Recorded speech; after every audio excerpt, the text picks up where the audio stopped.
E a economia global passa por transformações estruturais que podem redefinir os rumos das finanças até o fim da década.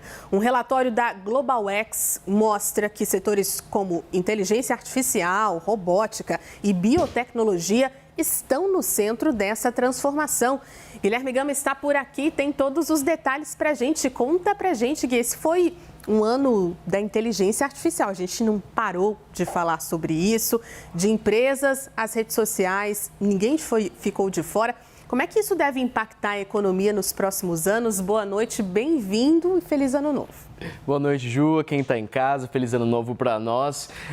Vai impactar em muito e, de fato, ninguém ficou de fora da inteligência artificial. Quem sentiu isso esse ano, seja com a incorporação de algum protocolo novo no seu trabalho, ou quem não teve ainda, não sentiu a IA no trabalho, no dia a dia, com certeza viu algum vídeo na internet que ficou na dúvida se era IA ou se era de verdade. Esse foi um ano da inteligência artificial e as grandes companhias globais devem investir cerca de 500 bilhões em infraestrutura em IA. Vamos ver quais são, então, as tendências para essa tecnologia computacional. A inteligência artificial, portanto, deve movimentar pelo menos meio trilhão. Isso é o gero esperado para 2024. A gente vai ver se isso de fato se concretiza e já é um grande montante em investimento que nos dá passos aí, algumas pistas de como será para os próximos anos.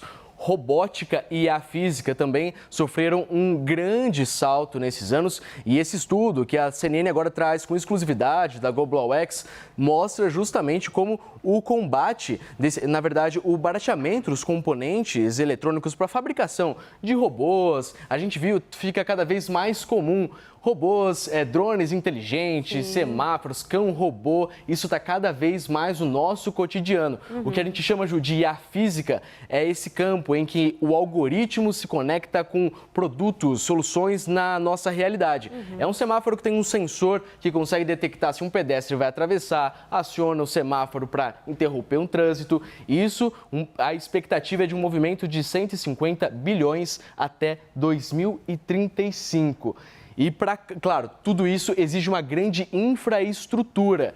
Esses dias mesmo eu estava dentro de um data center aqui em São Paulo e é muito curioso, Ju, como é muito gelado e também muito barulhento. Sim. Porque todas essas máquinas, para fazer esse monte de cálculos, manter uma IA funcionando, demanda muita energia e aquece os computadores. E aí, claro, você precisa de uma refrigeração nessas salas de vários processadores muito forte, muito barulho e também muito frio. Hoje a utilização de água, né, para fazer essa refrigeração é um dos grandes questionamentos, né? Principalmente sobre meio ambiente, inclusive. Justamente. E então o estimado 106 trilhões até 2040 que serão exigidos para que, de fato, a gente consiga caminhar nessa direção de utilizar a tecnologia. Somente o sistema energético global pode demandar, então, esses trilhões até 2035, mas a gente também tem a questão de redes envelhecidas, eventos climáticos extremos que podem gerar prejuízos de até 400 bilhões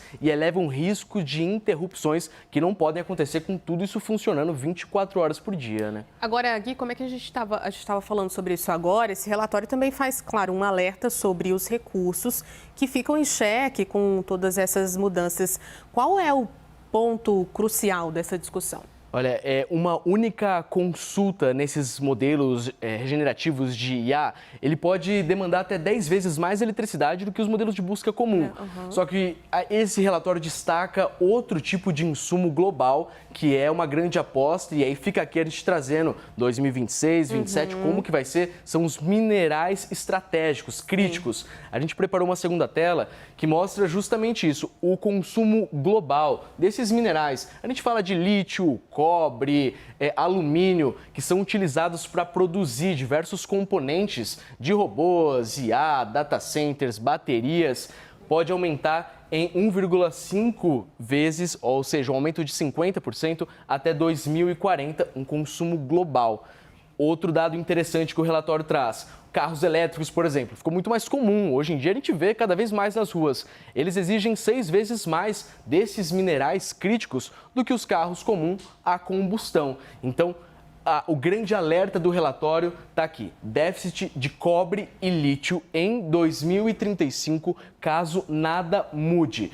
porque hoje, se não houver uma expansão da atividade de mineração, refino, reciclagem, pode faltar esses minerais. As cadeias produtivas estão concentradas nos dias de hoje em poucos países e isso representa um risco de desabastecimento. Então esse é um ponto de atenção para os próximos anos na economia. A gente vai falar muito disso ao longo dos próximos anos. Isso tem super a ver com as questões tarifárias entre os países, né? Quem fornece, quem precisa desses minerais.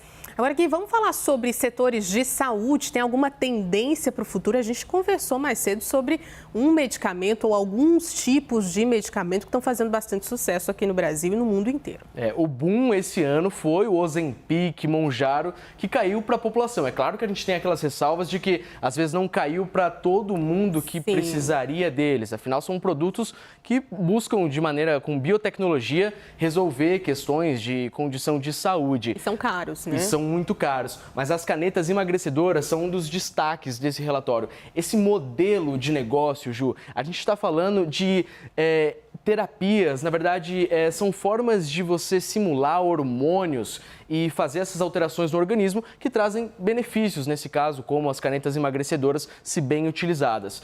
Um investimento de 180 bilhões de dólares até 2032. Essa é a grande aposta, esse relatório indica isso, que não só para tratamento de obesidade, mas para outras doenças, Ozempic e Mounjaro abriram essa floresta e vão surgindo outros modelos. Investimento de todo o setor farmacêutico até 2030 deve ser de 230 bilhões de dólares, muito dinheiro envolvido, principalmente relacionado a essas canetas. A gente também tem as terapias gênicas. Essas terapias estão passando por ciclos de validação cada vez mais rápidos, o que acelera o mercado. Terapia gênica é quando a gente retira, altera, muda algo do DNA para fazer algum tipo de efeito positivo na saúde. É muito estudado em câncer, por exemplo, e a estimativa é de 80 bilhões até 2030. E Ju, olha que interessante, e aqui entra a IA de novo, softwares de IA para descobrir novos produtos ligados à ciência. Eles são utilizados protocolos, algoritmos para fazer com que, então, se descubram melhores soluções para o nosso dia a dia. Um aumento de 122 ao ano pode movimentar até 41 bilhões até 2032. Excelentes projeções, Guilherme Gama, trazendo todos os detalhes, não só para 2026, para os outros anos também. Muito obrigada, viu, pelas suas informações. Até amanhã. Tchau, tchau.